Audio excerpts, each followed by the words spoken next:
Ça, ceci est une session sur Apache Builder. Builder est un outil de build system. Alors, pourquoi créer un outil de build system? Eh bien, je dirais que pour moi, les deux qualités essentielles d'un outil de build system doivent être de tout d'abord se faire oublier. Parce qu'après tout, en tant que développeur, on est payé par un utilisateur pour livrer des fonctionnalités et non pas pour passer du temps à modifier un fichier de compilation ou un fichier XML pour un build. Donc la deuxième qualité aussi pour un build system est de vous laisser écrire du code. Après tout, en tant que développeur, c'est ce qu'on aime faire, c'est aussi ce qu'on sait faire. Donc je pense que c'est une qualité qui doit être primordiale dans un outil de build system. Vous laissez écrire du code. Après tout, c'est ce qui est fun. Donc j'essaierai de vous montrer comment Builder implémente ces deux fonctionnalités, se faire oublier et vous laisser écrire du code. Ensuite, au préalable, je vous aurais donné quelques motivations justement pour créer Builder. Et comme c'est une session Tools in Action, j'essaierai de passer pas mal de temps à montrer du code, des exemples, comment les problèmes courants d'un build system, d'un build, peuvent être. Alors pour vous mettre l'eau à la bouche, je vous montre le projet le plus simple qui soit. Donc j'ai ici un simple projet Java.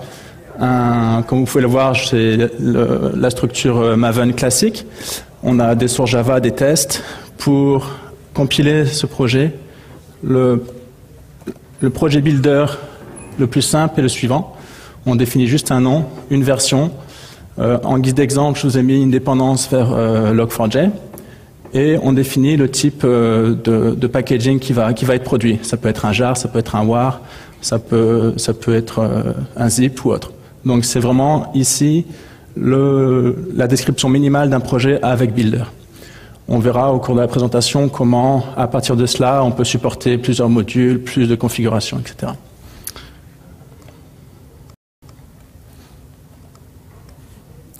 Alors auparavant, je vais me permettre de m'introduire plus précisément. Donc je m'appelle Alexis Midon. Je suis développeur depuis 8-10 ans. J'ai travaillé 4-5 ans à Paris dans la finance. J'ai fait des boîtes de services. J'ai aussi travaillé chez Murex.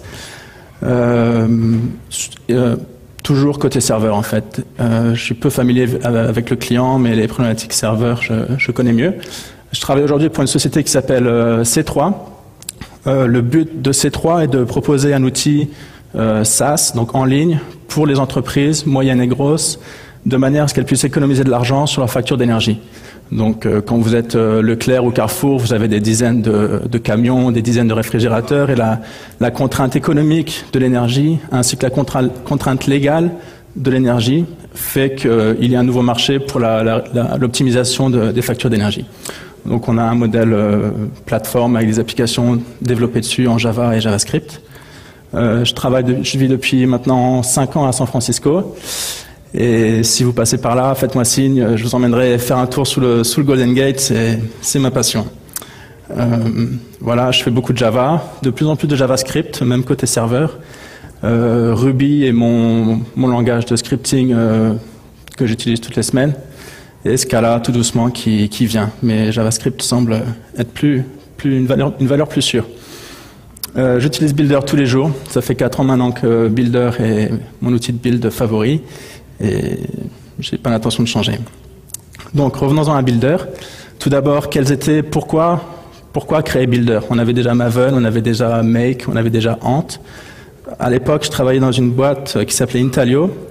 On avait un projet Apache également qu'on sponsorisait, qui était un vaste middleware pour l'entreprise. Qui dit entreprise dit multiples distributions, multiples bases de données, MySQL, Oracle, tout ce que vous voulez. Et notre build system devait gérer 15 modules, créer des distributions pour 9 bases de données. On avait 120 dépendances vers des jars externes. Et on créait aussi autour de notre serveur qui était ODI beaucoup de tooling, Eclipse, pour avoir des clients, etc. Et avec Maven, à l'époque, on avait 5500 lignes de code XML, d'XML, réparties à travers 52 fichiers. Donc c'était ingérable. Pour une équipe de 4 personnes, on avait vraiment atteint le seuil où la frustration vous pousse à créer quelque chose de plus adapté à vos besoins. Et c'est de là que Builder est né il y a 4-5 ans maintenant. On a ensuite donné Builder à Apache, où, ma foi, on est maintenant en release 1.5 avec une certaine stabilité. Alors, comment améliorer cette solution, 52 fichiers XML, 5500 lignes? Ce que l'on recherche vraiment dans un build system, donc c'est pas de XML tout d'abord, comme je disais au début, on est des développeurs, c'est pas franchement une XML que l'on trouve très sexy. J'ai pas envie d'apprendre une DTD ou un schéma. Ensuite, on voulait que ce soit flexible, parce que souvent les outils vont vous dire, ok, ce sera voilà le layout de votre répertoire. Si vous voulez faire une install, ce sera comme ça. Mais au bout d'un moment, un build system, quel que soit le projet sur lequel j'ai travaillé, a toujours une petite spécificité. Or, le jar sur lequel je dépends n'est pas disponible dans ce repository Maven. J'ai besoin de bouger un fichier avant de faire mon package Debian, etc. Et c'est là que dont vient la douleur, en fait. La douleur des comment customiser Ant, comment customiser Maven. Donc, une bonne solution se doit d'être flexible. Et évidemment, éviter trop de répétitions, et une solution doit vous donner les abstractions nécessaires pour qu'est-ce qu'un projet, qu'est-ce qu'un compilateur, comment je peux intégrer plusieurs compilateurs dans mon outil, etc. Et en fait, ça résume assez bien les caractéristiques d'un langage de scripting. Donc, après, quelle a été la solution? Les résultats, passer de 52 fichiers et 5000 lignes d'XML, on est passé à un seul fichier pour nos 52 modules et grosso modo 500 lignes de Ruby. Donc autant vous dire que le code était relativement dry, que la maintenance était relativement aisée et en plus c'était 2 fois plus rapide. Donc on était plutôt satisfait de cette solution et c'est ce qui nous a poussé à investir plus aussi. Alors maintenant, essayons de voir comment Builder a été implémenté. Ça peut paraître peut-être anodin, mais en fait, la philosophie de l'implémentation est quelque chose avec lequel il est bon d'être familier si on veut vraiment bénéficier de Builder. Donc, on a choisi comme langage de scripting Ruby. Alors, pourquoi Ruby? C'est pas forcément très courant dans le monde Java, mais en fait, Ruby est un excellent langage de scripting. Vous avez accès au file system de manière native, quasiment. Vous avez les expressions régulières, vous avez une syntaxe assez courte et expressive. Et aussi, c'est extrêmement aisé d'envoyer des commandes telles que vous les taperiez dans votre console bash. Donc, en Java, en général, c'est le genre d'intégration qui est extrêmement dur à faire. Et avec Ruby, ça devient extrêmement aisé. Aussi, Ruby vous laisse faire de la métaprogrammation. Qui dit métaprogrammation dit DSL, ce qui est aussi extrêmement pratique quand il s'agit d'exposer une API très, très user-friendly. Et en plus, Ruby est maintenant, était déjà très bien supporté sur la JVM. On peut prendre un environnement Java, ce que tout le monde a en général, et utiliser JRuby pour exécuter Builder. Donc en général, il n'y a pas un gros coût à la migration vers un environnement Ruby. Alors Ruby, utilisant Ruby, vous avez accès à tout le monde Ruby, toutes les librairies qui vont avec, et notamment l'une d'elles qui est Rec. Alors Rec est une librairie qui vous donne la gestion de tâches, la gestion de fichiers, dans le sens où je peux attacher à un fichier de la logique. Je peux dire si ce fichier est absent, alors génère-le de cette manière, par exemple. Et je peux créer des liens entre mes tâches. Donc Rec est vraiment ce que Make était à C et ce que Ant est à Java, pour vous donner un parallèle. Donc, comme je disais, Rec va gérer les tâches pour vous. On va avoir des dépendances entre tâches, on va créer des tâches pour packager, pour compiler, et Rec va de manière transparente savoir quelles tâches sont nécessaires. Et, de là, vous pouvez facilement deviner qu'on peut implémenter ce qui est compilation partielle. Je recompile uniquement ce qui est nécessaire, ou je ne télécharge un fichier que quand il est manquant, par exemple. On peut faire ce genre de choses très aisément avec Rec. Et donc, par-dessus Rec, on peut maintenant définir Builder, qui va vous donner un DSL pour définir vos dépendances, décrire vos projets, qui va vous donner des abstractions pour intégrer un compilateur, qui va vous donner aussi la gestion de dépendances. Quand je dépends sur Log4j, je peux évidemment utiliser les conventions Maven pour récupérer ce jar, mais peut-être qu'en fait, je voudrais que ce jar soit que cette dépendance utilise un fichier que j'ai en local. Donc, c'est la notion d'artefact. Et aussi, Builder vous donne des interfaces pour créer des plugins. Un plugin pouvant être générer les sources Eclipse, le projet pour Eclipse ou le projet pour IntelliJ. Donc ça, c'est un projet Builder. Donc vous reconnaissez le code que je vous ai montré initialement. Donc ici, ce projet a 3 modules, A, B, qui produisent des jars, et un module C qui va dépendre qui va dépendre des 2 premiers modules. Et enfin, le projet My Application va générer un WAR dans lequel les projets ABC iront dans le dossier lib.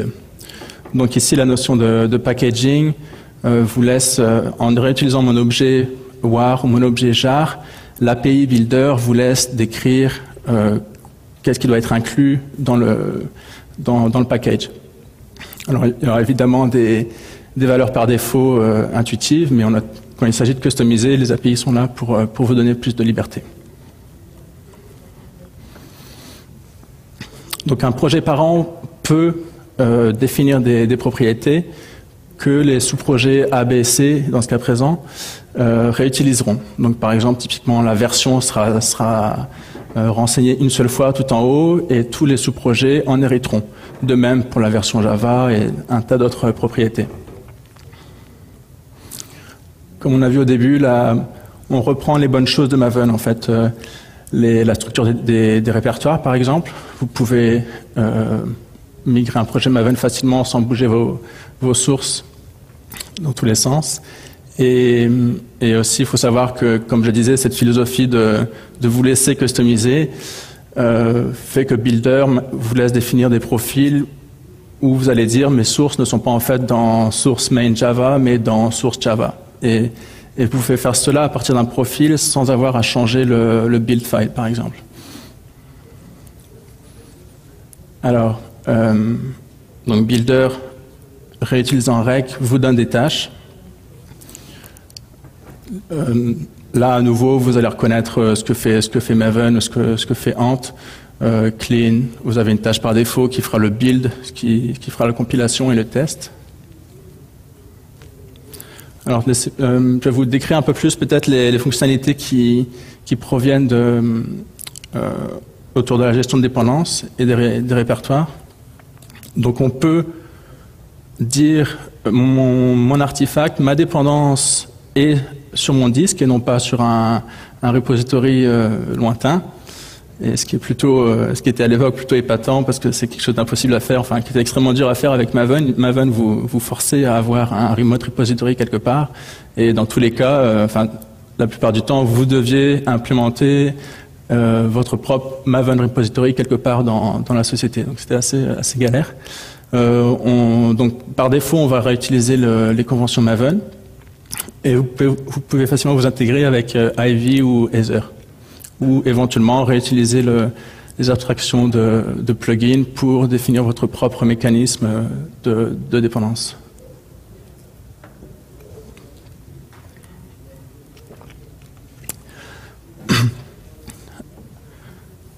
Puisque Maven est supporté par défaut, il suffit, je peux réutiliser n'importe quel Maven repository sur Internet. Et donc la première ligne, dans ce cas-là, va définir va ajouter une URL à la liste des repositories disponibles. Donc ici, on a une variable log4j qui est une simple chaîne de caractères, mais qui, une fois utilisée avec l'API compile with, va en fait définir une dépendance, un jar. Et ce jar va en fait être une tâche qui aura la logique d'aller vérifier votre repository local et d'éventuellement télécharger si nécessaire. Et alors, à partir de là, vous pouvez facilement imaginer que si je peux mettre dans une variable mes dépendances, ici on peut construire des structures de données relativement avancées, je dirais. On peut créer un tableau de dépendances pour toutes les dépendances Axis 2. Et ce tableau pourra être passé directement à l'API CompileWith, qui comprendra, qui prend en charge un tableau par exemple. Donc la syntaxe devient relativement explicite et réutiliser Axiom d'un projet A à un projet B sera direct, très aisé. Alors, je l'ai mentionné une ou deux fois, j'ai fait allusion. Builder vous donne une API pour décrire un compilateur. Donc, par défaut, Java est là, évidemment, c'est ce qui semble le plus évident. Mais Builder, par défaut, va supporter Scala, par exemple. Donc, en ajoutant simplement la première ligne à votre fichier de build, require builder Scala, l'implémentation Scala du compilateur va être utilisée et par défaut, Builder regardera vos sources pour éventuellement déduire qu'un module A utilise Scala. Vous n'avez pas besoin d'être explicite dans votre build, de dire oh, ce projet utilise Scala. Donc Scala supporte directement donc la compilation incrémentale. Je peux faire un mélange de Java et de Scala. Je peux utiliser tout comme j'utilise UnitTest, tout comme j'utilise JUnit ou TestNG, je peux utiliser Scala Test, Spec. Tout cela est implémenté par défaut dans Builder. Donc Scala est juste un exemple. Je vous montrerai plus tard un projet qui mélange Groovy, Scala et Java. Pour en revenir sur l'installation, et peut-être, alors souvent ça fait un peu peur de dire que vous allez utiliser Ruby pour faire votre build, mais en fait on a le choix avec Builder d'utiliser soit une installation Ruby native, que tout le monde a maintenant, quoi qu'il en soit, sur Mac OS X, soit utiliser JRuby. Et avec JRuby, il y a même une distribution de Builder qui n'est qu'un zip que vous avez à extraire, et le runtime et Builder seront disponibles. Donc vraiment, il n'y a pas de barrière réelle à passer sur un environnement qui utilise Ruby. Alors, il nous reste 14 minutes pour montrer un peu de code. J'espère que je n'ai pas été trop vite. Si c'est le cas, on essaiera de se réserver 5 minutes pour des questions à la fin.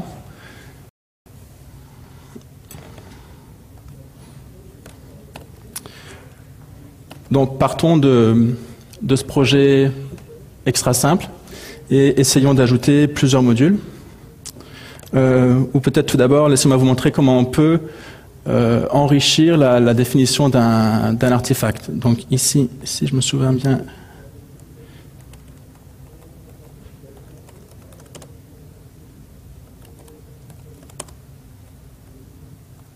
je me souviens mal visiblement.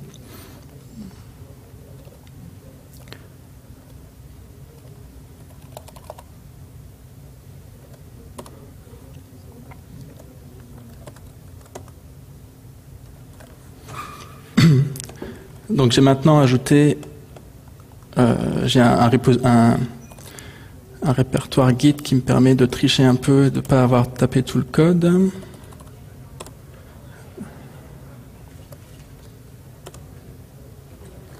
Donc maintenant, de ce simple projet, je l'ai enrichi pour avoir une application web, qui est le dossier web app, et 3 autres modules, ce qui est en général le cas sur des projets standards, une API, un runtime. Donc ici, on va bien évidemment avoir une dépendance entre l'implémentation de mon service et la définition de l'interface de mon service, et le projet web app qui lui va packager ces deux jars dans un war. Donc pour compiler ici, ah oui, alors au passage, remarquez qu'on a un projet, le premier qui est Groovy, le suivant qui est Java, et service runtime qui est Scala. Alors le fichier de build associé à ça est le suivant. Je sais pas, est-ce que je peux réduire la police? Ça reste encore lisible. Donc on a ici, tout d'abord, je vais définir ma version. Je peux configurer le groupe qui sera utilisé pour les jars produits par cette application. Donc une fois encore, ce qui est défini ici sera valable pour les sous-projets. Je peux facilement ajouter avec cette syntaxe manifeste. Donc en fait ici manifeste est une simple HMAP Ruby. Je peux définir des clés qui seront ajoutées à chacun des jars générés.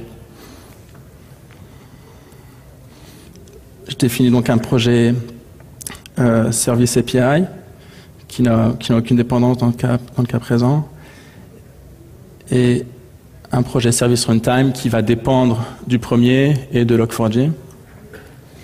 Le projet Commons lui aussi est simple. Et enfin ici ma web app qui dit je produirai un war.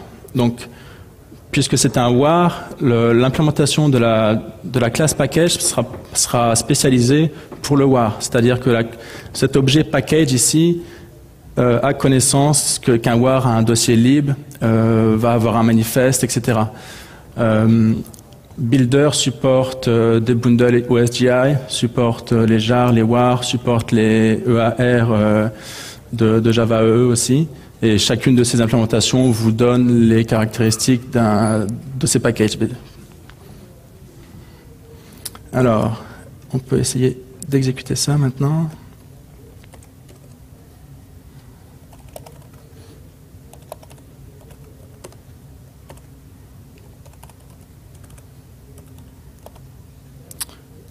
Faisons un package. Donc là, les tests, c'est relativement standard. Je pense que ici, le compilateur Scala prend son temps pour se charger. Et enfin, donc en 8 secondes, on a tous les artefacts qui ont été compilés, testés et produits. Il y a une phase, comme vous pouvez le voir, la dernière ligne. Vous préférez le blanc ou le noir? Qu'est-ce qu'il est? Pas de préférence? Ok. Donc ici, on a une phase Running Integration Test qui en fait vient après une phase de Unit Test. Une fois que tout a été construit, un projet peut dire comme je suis la web app par exemple, je dépends sur ces 3 autres projets. Mes tests seront des tests d'intégration qui sont peut-être un peu plus évolués. Je vais devoir démarrer un serveur ou ce genre de choses. C'est quelque chose que vous pouvez définir dans une phase de test d'intégration. Alors,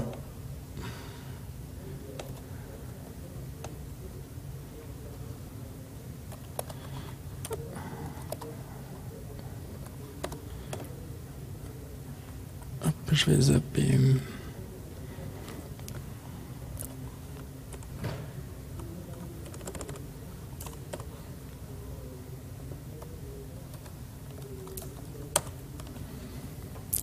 Donc j'ai un peu modifié le fichier de build, je triche un peu avec Git, j'ai des commits prêts à passer d'une étape à l'autre pour m'éviter trop de typing. Donc là, la ligne que je voudrais vous montrer, c'est comment je peux réutiliser un package pour customiser les choses. Donc là, je vais dire que mon projet parent, qui est Devox, va avoir un package de type zip, et je vais ajouter à ce zip toute la documentation Javadoc générée par l'API. Alors, ici, on utilise l'API Builder pour accéder à un projet. On fait un lookup sur le nom. On accède avec le .package au type de package généré par le projet Service API. Et en utilisant le .merge, on va prendre ces 2 zips, en faire un seul. Et les sources Javadoc, ici on peut customiser la destination. Donc dans le zip, j'aurai toutes les sources du projet de Devox, plus un dossier Javadoc/API qui contiendra les sources, la documentation Javadoc provenant de Service API.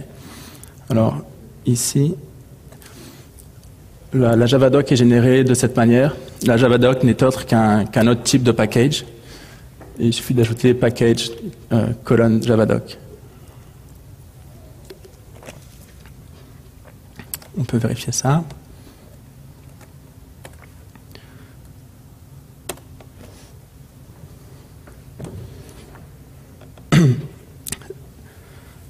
Encore le compilateur Scala qui fait des siennes.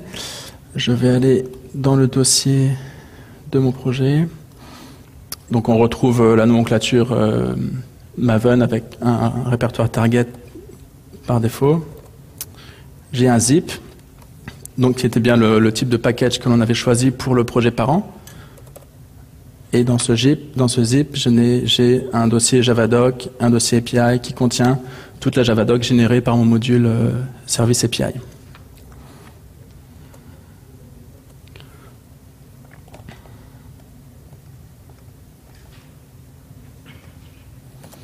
Alors, quelque chose de plus avancé peut-être. Maintenant, imaginez que pour des raisons X ou Y, vous voulez inclure la version Git du repository présent dans chacun des jars.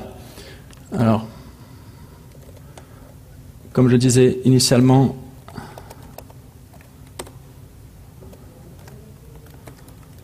Ruby vous laisse envoyer des commandes au système directement. Donc ici, je vais dire dans la map manifeste, ajouter une clé git version qui aura pour valeur le résultat de cette commande. Donc ici, on a simplement la commande git qui vous donne le commit ID et la syntaxe Ruby, les backquotes pour envoyer une commande au système. Donc là, une fois, c'est extrêmement transparent et aisé enfin, c'est vraiment quelque chose d'assez puissant. Alors, si vous remarquez bien, je n'ai fait cela que pour un de mes projets, Service Runtime.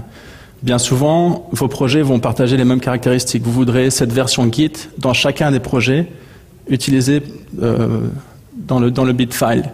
Donc c'est ici que la notion de plugin builder va être intéressante.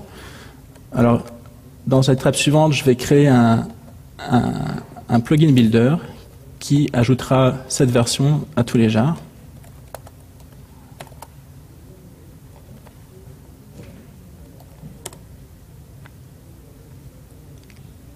Pardon, mauvais commit.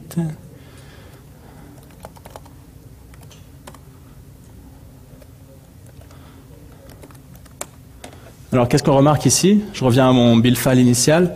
C'est que je n'ai aucune trace de cette version Git.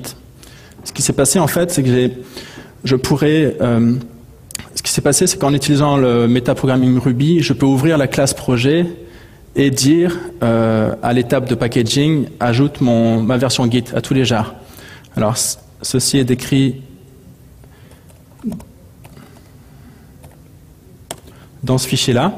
Alors, ici, j'ai fait le choix d'extraire ce bout de code dans un autre fichier pour simplifier la lecture du build file. Donc, par défaut, Git va utiliser le dossier task pour charger plus de code, mais on aurait pu tout aussi bien le mettre dans le fichier build file. Donc ici, je crée un module Git version qui va inclure l'extension builder. Et j'ai accès à ce moment-là, c'est un petit peu inclure une extension, c'est vraiment comme étendre une API, une interface Java. J'ai maintenant la possibilité de définir plus de logique sur la méthode afterDefine. Donc je donne une implémentation à cette méthode afterDefine pour mon extension. L'API est telle que cette méthode reçoit l'objet projet. Et vous pouvez alors manipuler de la même manière le projet. Je peux accéder à tous ces packages. Et pour chacun des packages, je peux dire, dans ce cas-là, au lieu d'utiliser le manifeste, je génère un fichier. Dans le dossier target/git version du projet courant. Et j'ajoute, ici je décris la dépendance entre la création du jar et la génération du fichier. Donc c'est ici que rec va dire, OK, pour générer ce jar, je dois m'assurer que le fichier texte git version existe. Si ce n'est pas le cas, la logique ici, builder.write, sera exécutée. Et ensuite, comme on l'a vu précédemment, je récupère mon jar et j'inclus un fichier sur le chemin suivant, meta1/gitversion.txt. Et ici, je prends la classe projet de builder et j'inclus mon module git version, ce qui va automatiquement ajouter la logique qu'on a vue précédemment à chacun des projets. Alors, il y a des cas où évidemment tous les projets n'ont pas besoin de cette même logique, auquel cas on peut, dans le build file, choisir au cas par cas.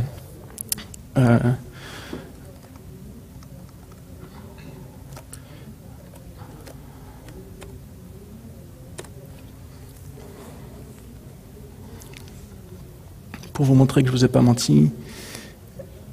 Voilà.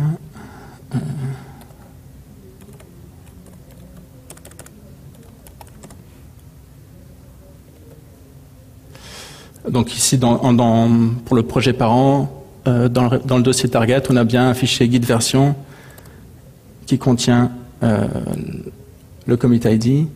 Et dans mon zip, ici, j'ai aussi mon dossier guide version. Voilà. Alors, il nous reste une seule minute. J'avais d'autres choses à vous montrer. Je vais tricher un peu et revenir à mes slides. Donc aussi ça c'est une tâche Ant, très typique d'un projet Maven ou d'un projet Ant de toute évidence. En utilisant une librairie Ruby qui s'appelle AntWrap, on peut très facilement réutiliser n'importe quelle tâche Ant disponible. Ici, donc j'ai une méthode qui va réutiliser XML beans. Cette méthode peut très bien être définie dans le fichier de build ou dans un fichier similaire au fichier guide qu'on a regardé ensemble. Et ça va me donner la possibilité d'ajouter la génération de classes Java à partir d'un schéma XML, par exemple. Ici, j'ai un autre module qui utilise une tâche Ant pour convertir des pommes Maven au format Ivy. Donc on a la tâche builder qui est définie et une fonction convert qui va être utilisée dans le build file.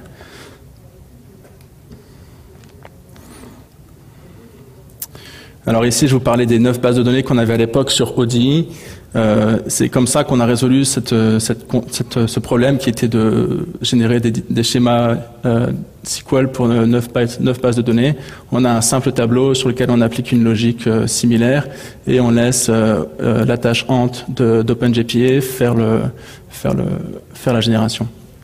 Voilà. Alors, je suis à court de temps. Il y a plein d'autres choses à regarder dans Builder. Une demi-heure, c'est très court. Il y a moyen de customiser les layouts, il y a moyen de définir un profil étant un environnement de test, un environnement de prod, votre propre laptop. Il y a des moyens très simples de customiser, de passer les propriétés à votre build. Il y a par défaut des outils de code coverage pour utiliser Emma, Findbugs, notification en réutilisant... voilà. Et plein d'autres choses. Donc, allez vraiment voir le site de Builder. Il y a tout un tas de solutions aux problèmes les plus communs. Et ma conclusion serait vraiment que Builder vous laisse écrire du code. Et votre build ne devient pas une contrainte, quelque chose que vous allez déléguer au pauvre stagiaire lorsqu'il arrive sur le projet. Et c'est plutôt fun d'apprendre Ruby aussi. Donc, vous êtes tous bienvenus sur la mailing list Builder, de toute évidence. Les slides et le code qui a plus de choses est disponible déjà sur GitHub à cette adresse. Donc, si vous voulez rentrer dans les détails, vous pouvez consulter cette URL. Voilà. Si vous avez des questions, je crois qu'on est pile à l'heure. Comment? S'il y a des questions, ça sera en off. On est trop en retard? Ok. Bah, merci beaucoup.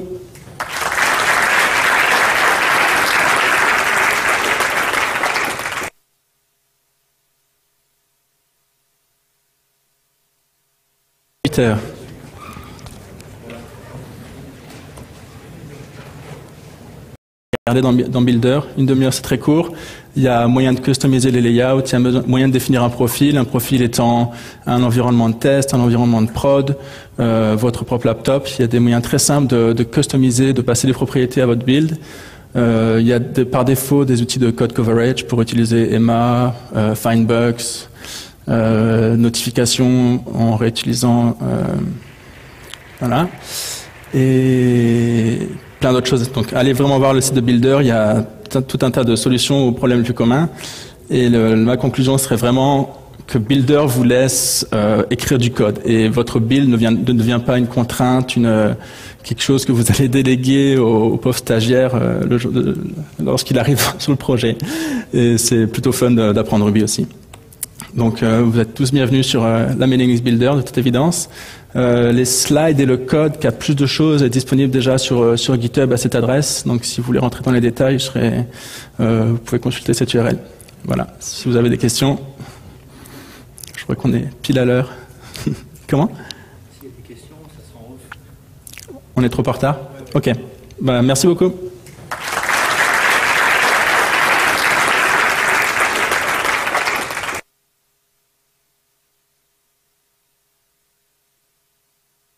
Peter.